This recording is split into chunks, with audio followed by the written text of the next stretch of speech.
Ladies and gentlemen, please welcome our next guest speaker, Mr. Surya Prakash Mohapatra, Global Head, Talent Transformation and Learning Development, Wipro Digital Operations and Platform. Now I would like to call upon induction presentation topper Ruchira Kulkarni to felicitate the guest with a sapling.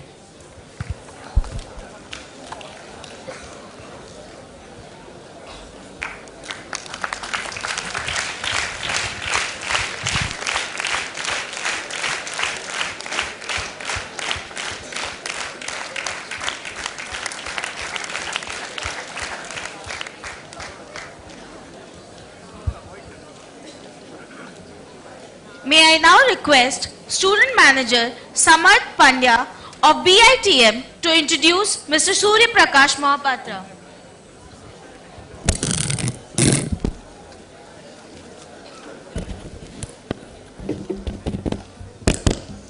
Good morning, esteemed directors, distinguished dignitaries, and my dear student managers. I, Samarth Pandya, BITM, will take this splendorous pleasure of addressing this crowd and introducing our chief guest, Mr. Surya Prakash Mohapatra, sir. Sir currently is the Global Talent Head, Transformation and Development at Wipro Digital Operations and Platform.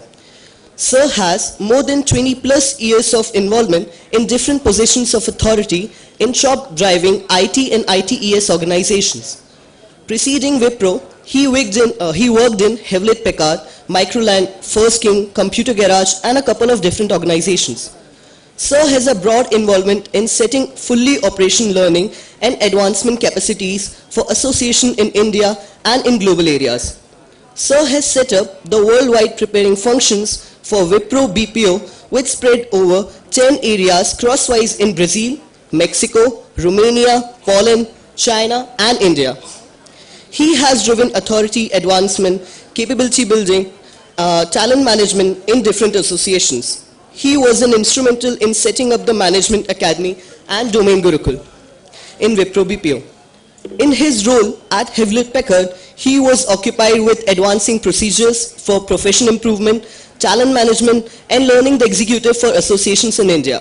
Before, he assumed a key job in setting up the preparation work in HP GPS, Global Business Services. He was one of the key supporters of HP's Charisma program as the worldwide lead for the training tower. Sir addresses routinely in different national and global gatherings, which includes themes identified with HR, learning and development, corporate culture, and spirituality. His articles have been distributed in different journals and magazines. He is in the publication board for L&D Communities quarterly magazine Ekakshra. On the behalf of BITM, I welcome you, sir. Now I would like to request you, sir, to please occupy the stage and address the gathering.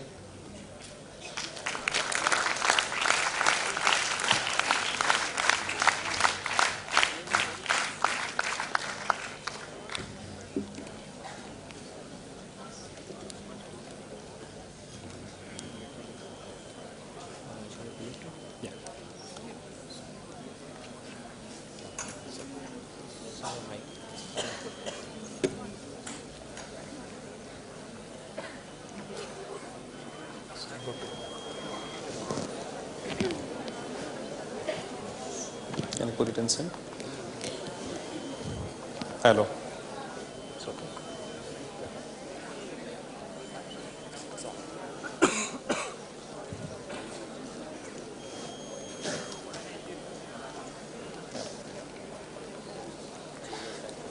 Sure.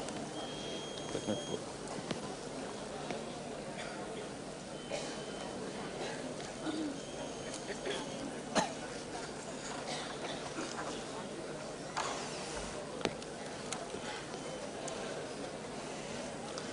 Good morning.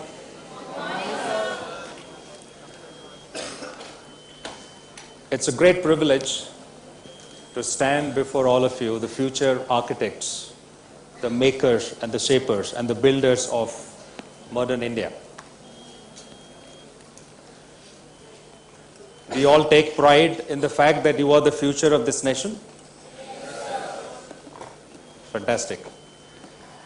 Great. So today I'm here to spend about next 45 to 50 minutes talking about something which is important and enabling you or helping you, giving you the secret recipe to become successful in life, to achieve excellence in life. How many of you want to become a CEO one day? Oh, fantastic. All the hands have gone up. Almost all the hands. Great. So I'm going to give you the secret recipe to become a CEO one day. And these are the guaranteed way of becoming a CEO. And if you do this, if you take away what I'm going to share with you in the next 45 minutes, I can guarantee that you would become a CEO one day. But it's about taking them with you, applying them day in and day out. It's only then you have a great chance of becoming a CEO. Maybe a CEO of an organization, CEO of a society, CEO of a non-profit or a profit organization, CEO of a political organization, CEO of the country, CEO of your own life, but you have all the potential to get there if you follow the secret recipe that I'm going to share with you. I'm going to talk about 15 attributes, ladies and gentlemen. And these have been coined by me, not copied or borrowed from any book. Of course, basis experiences, basis learnings from great mentors, basis personal experiences as a leader in the industry for about 22, 23 years. And this, I believe, is the recipe to become a CEO. I call them the 4 C's, the 4 P's, the 4 D's to become a CEO. And we'll get to know what do they stand for. All right, so let's start without making much ado, without wasting any time. Let's get started and let's get with the 4 C's that we can talk about.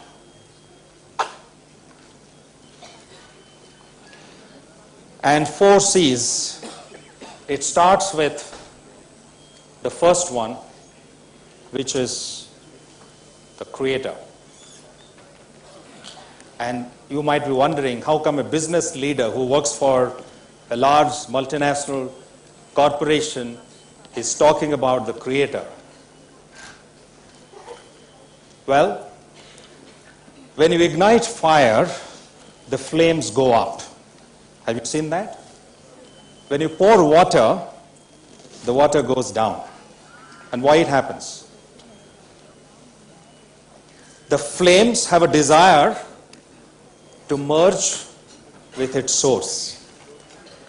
And that source is the sun. The fire has a desire to merge with the sun. It has the urge to merge with the sun, with its source, with its creation. The water has a desire to merge with its source, which is the ocean. So it flows down when you pour it. Similarly, the soul has a desire to merge with the Supreme Soul, the Creator. It has a desire. Atma has a desire to merge with Paramatma. That's where it all begins. That's the Creator. And it begins with your alignment with the Creator. Each one of us must be aligned to the Creator. And the business leaders today, when they move away from profits, revenues, KPIs, business performance, intelligence, emotional intelligence, the business leaders should have started talking about spiritual intelligence, spiritual quotient, SQ. So fundamentally, ladies and gentlemen, it begins with the Creator. The question that we need to ask ourselves is, am I aligned with the Creator? Do I believe in the Creator? Do I have faith in the Creator? Do I have respect for the Creator? It begins there. What's the next C?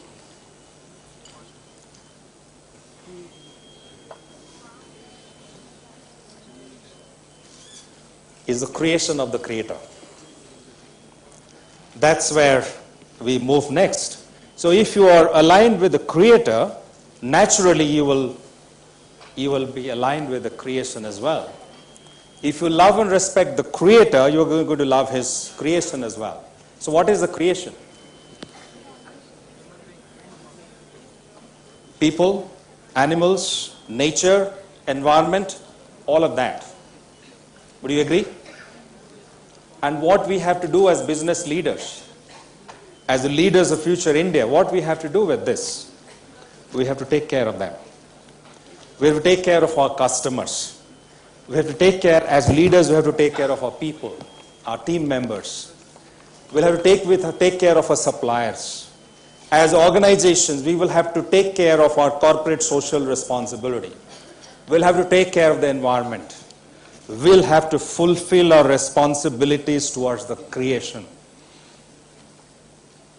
That's absolutely important. For us to do that, we need to have empathy.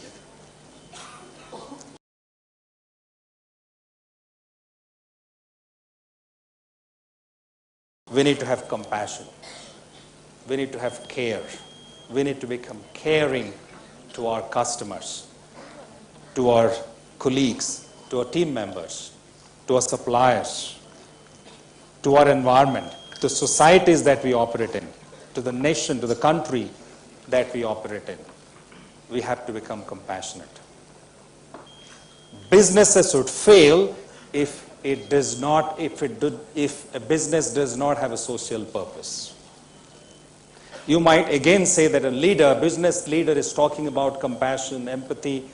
Rather, he or she should talk about profits and operating margin and revenue, etc. But this is at the core. This is fundamental to business success. When Bill Gates started Microsoft as a company, did he have any idea that he is going to become the richest man in the world? Did he know that? Did he set up Microsoft to become the richest man in the world?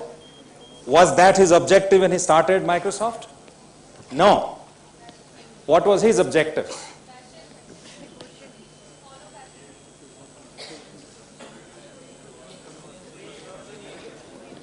Why he started Microsoft? Because he wanted to serve.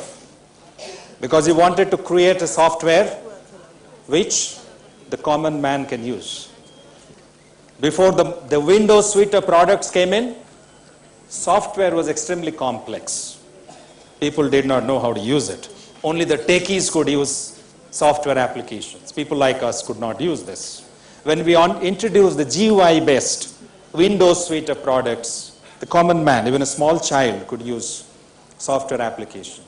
So he had a desire to serve through his business. When Captain Gopinath started Air Deccan as an airline, he had no idea that this airline is going to become one of the most profitable airlines in the country. And he went on to make it one of the most profitable airlines in the company. Is a different matter, but he had a desire to. What was his objective?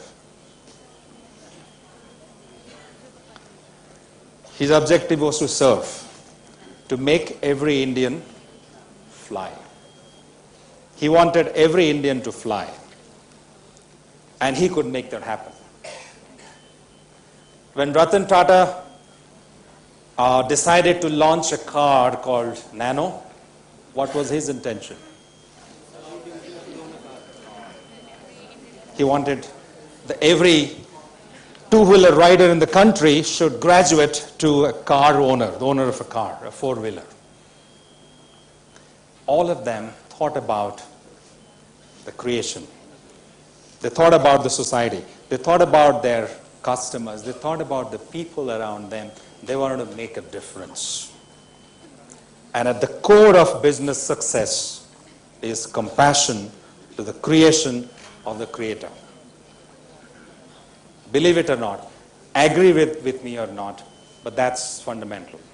Businesses which have been built on the foundation of making money only, accumulating wealth at the cost of values, they have collapsed.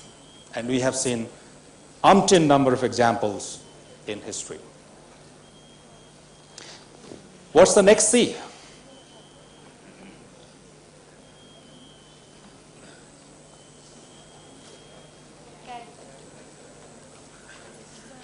Character. What it has to do with us? Why is this important? Is it important? Is it very important, or can we compromise on this? It is non-negotiable. The company that I represent, where integrity is absolutely non-negotiable. There is absolutely no compromise on integrity. Character is absolutely important. Never ever in your career, as a leader, as we decide, as you grow in your career, never ever compromise on this, on character. If you do that, if you make shortcuts, if you try to cut corners, if you try to do things unethically, you are going to pay for it. You might have temporary, momentary successes, but in the end you are going to become unsuccessful. Let me share an interesting story with you. There was an interview that was going on in the United States of America. They were recruiting engineers. And there was a Korean, there was a Chinese, and there was an Indian. All three of them were there to take the interview. And first came the Korean. They asked him, 2 plus 2 is how much? The panel of interviewers asked him, 2 plus 2 is how much? So that guy said 2 plus 2 is how much? What kind of question is this? Such a silly question. It's 4. Okay. Then came the Chinese. And they asked him the same question. 2 plus 2 is how much? He opened his laptop and then opened his spreadsheet and then did some calculation for about 5-6 minutes and then said 2 plus 2 is 4. Then came the Indian student from Pune, and walked in, and they asked him the same question again. 2 plus 2 is how much? He said 2 plus 2, how much? How much you want it to be? Jitna chahiye bana denge. Ladies and gentlemen, this is called jugaad. But in business, be careful about jugaad. Be focused on values. Jugaad will not take us far in life. But if you can contextualize and then say that 2 plus 2 can become anything, that's fine. But if you want to make 2 plus 2 anything through practices, unethical practices, that's not acceptable. So businesses are built on the fundamentals of character, which is absolutely important, on values. When Wipro decided to set up a factory in Tumkur, and we did set up a factory in Tumkur, in Karnataka, the local electricity officials demanded bribe. They said, you give us bribe, then we'll give you electric connection. We'll give you power supply. Those days Wipro was not that big, it was very small, and the officials of the Wipro factory came to Mr. Premji and said, sir, the officials are demanding bribe. He said, no, we can't give bribe. He said, otherwise they'll not give us power supply. I mean, we can't run the factory. The buildings are there, the machineries are there, the entire setup is there, but if we don't get power, we cannot run the factory. Mr. Premji said, run it on generator. And the factory ran on generator for 3 months.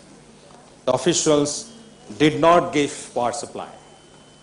But Mr. Premji ran the factory on generator for 3 months. And by that time it has already become a big news.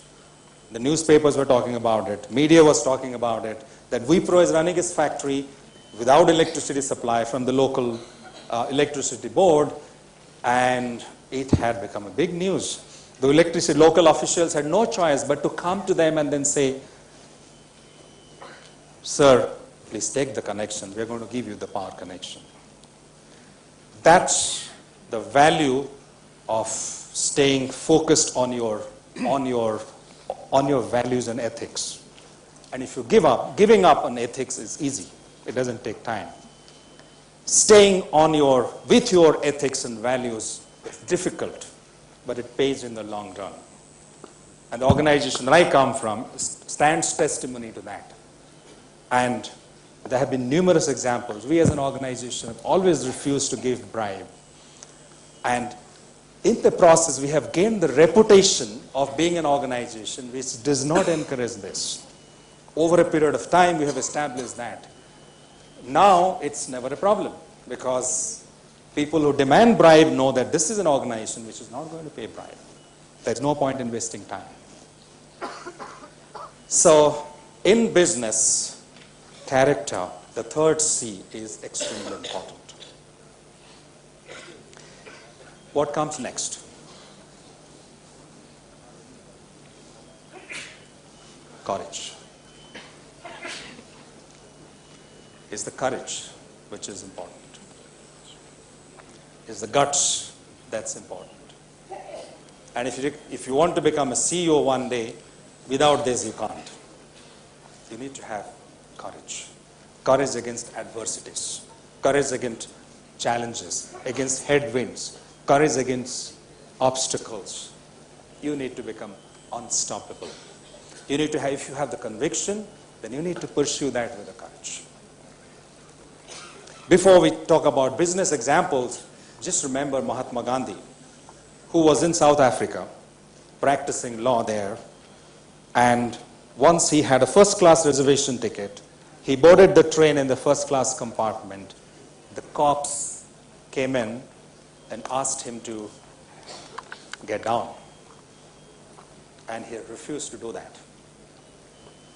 And for somebody like Gandhi, who was not a native of that country, it was extremely difficult to say no to that. It required humongous amount of courage to stand up and then say, I'm not going to get down. It's my right to travel in the first class compartment because I carry the first class reservation ticket. The cops threw him away, but he refused to accept. And he carried on his movement against racism. This is a great example of courage. All of us who want to become successful in life, you have to take those hard, bold decisions. You have to become fearless. That's the only way you can become successful. When the Wright brothers invented the aeroplane, their father threw them out of home and then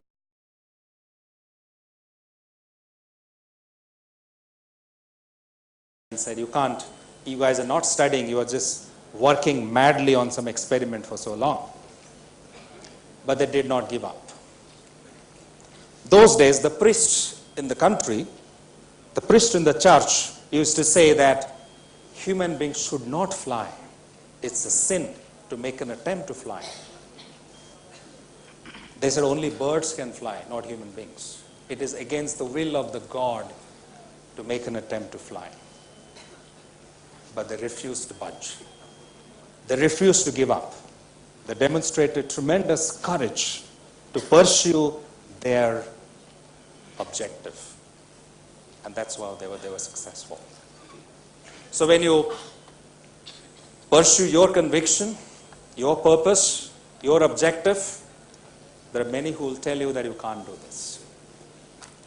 But you need to have that conviction. In a village, there were two boys. One was a 6-year-old boy, another one was a 14-year-old boy. There was a big age difference between the two, but they were great friends. One day, they walked into the forest. While playing, they walked together into the forest, and they lost their way.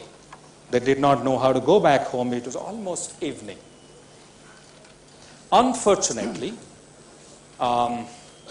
the elder one, who was 14 years old, fell into a gutter, fell into a big hole somewhere in the jungle, and both of them are helpless because now the elder one was inside this big hole And the younger one did not know what to do. The elder one was crying for help. The younger one made an attempt to pull him out from the well. And how can a 6-year-old boy, who is such weak in physique, lift a boy which is almost 8 years elder to him? Almost impossible. But the younger one tried to lift him up. He kept on trying, kept on trying, kept on trying. Finally, after some time, he managed to lift him up. Can you believe this? He managed to lift him up. He could pull him out. And both of them came back home the next day morning. Their parents were angry, the villagers were angry, the neighbors were angry, everybody was angry, everybody was scolding them. And when they shared their experience, nobody believed in what they're saying. They said, this guy fell inside the well and you pulled him out? What are you saying? Are you kidding? Nobody believed in what they were saying. Everybody was shouting at them. They said, you guys were really absolutely nutty and then notorious for doing all kind of things like this, and you should not do this again. There was a wise man in the village, an elderly man who was passing by, who listened to the conversation. He stopped by and he smiled at them. And the villagers looked at him and then said, look, this is what these boys are saying. Is it possible? The wise man paused for a moment, looked at them and then said, it is possible. The villagers said, how can you say this, sir? How can a 6-year-old boy pull out a 14-year-old boy, much stronger and bigger and mightier in size and strength? It's impossible. The elderly man said it is possible. The villagers asked him how. How is it possible? He said, very simple. When this younger boy was trying to lift the elder one, for miles and miles and miles together, there was nobody else. He said, so villagers said, so what? He said, for miles and miles and miles together, there is nobody else to tell him that you can't pull him out. Had somebody told him that you can't pull him out, he wouldn't have been able to do it. So he was unstoppable. He wanted to do this.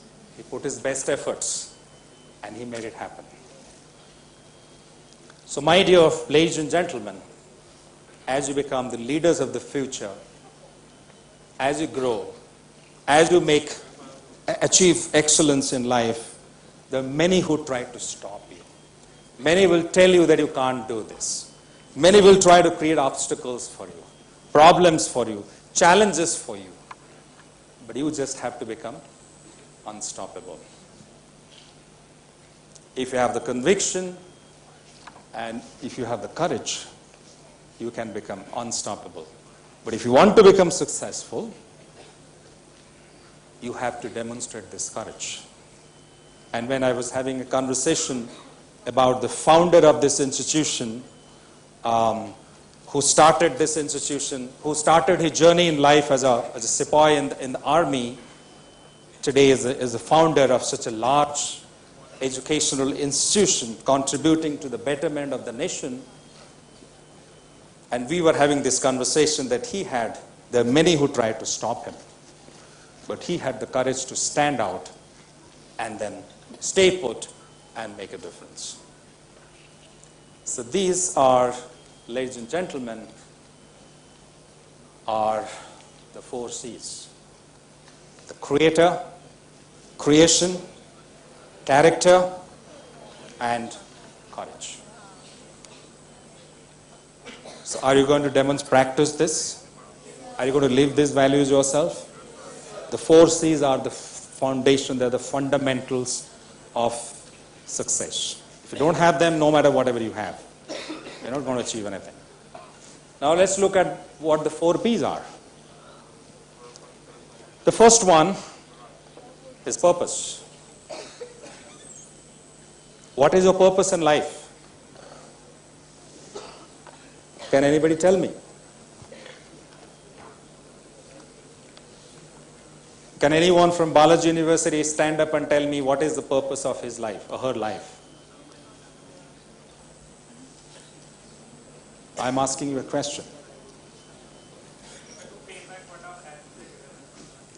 Yes. To pay back? Our parents, what they have given us our whole life. To pay back to our parents what they've given us our whole life. Fantastic. What's your name? Rohit. Rohit. Thank you, Rohit. Sit down. Anybody else? Yes. To become the best version of yourself. That's too vague and broad. You have to be specific. To get upstairs.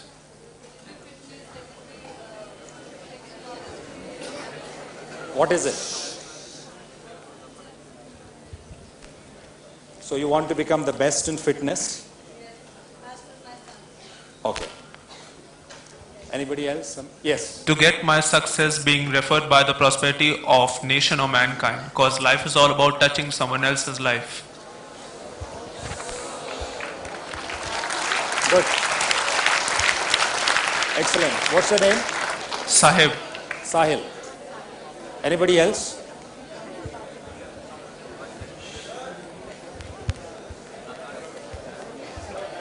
Ah, yes. What's your purpose? Sorry? To discover ourselves from within. Okay. So all of you need to go back and think over it again.